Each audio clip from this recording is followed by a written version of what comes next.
Good morning guys, nandito tayo ngayon sa Palayan. So ika 58 days na niya at mayroon ng lumabas na mga butil, kaya i-spray tayo para sa mga insekto. At ganun din sa ating foliar fertilizer na ang gamit natin ay Bio Gold. Ayan po, para po sa mga butil. At hinaluan natin ng ating insecticide na cypermethrin. Ito po, Rocket. At saka mayroon din tayong hinalo na strength galing po sa company ng Agway. Ito po. So para po sa rice bug. So see you guys. Good morning.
Shout out dyan kay Sir Richard Milomida.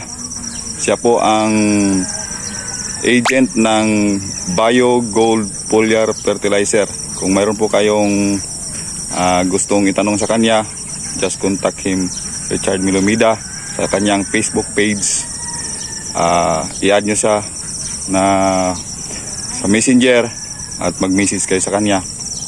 At sa Good Harvest na agricultural supply located at along the highway Pedro Road 1, Santo Tomas, Davao del Norte.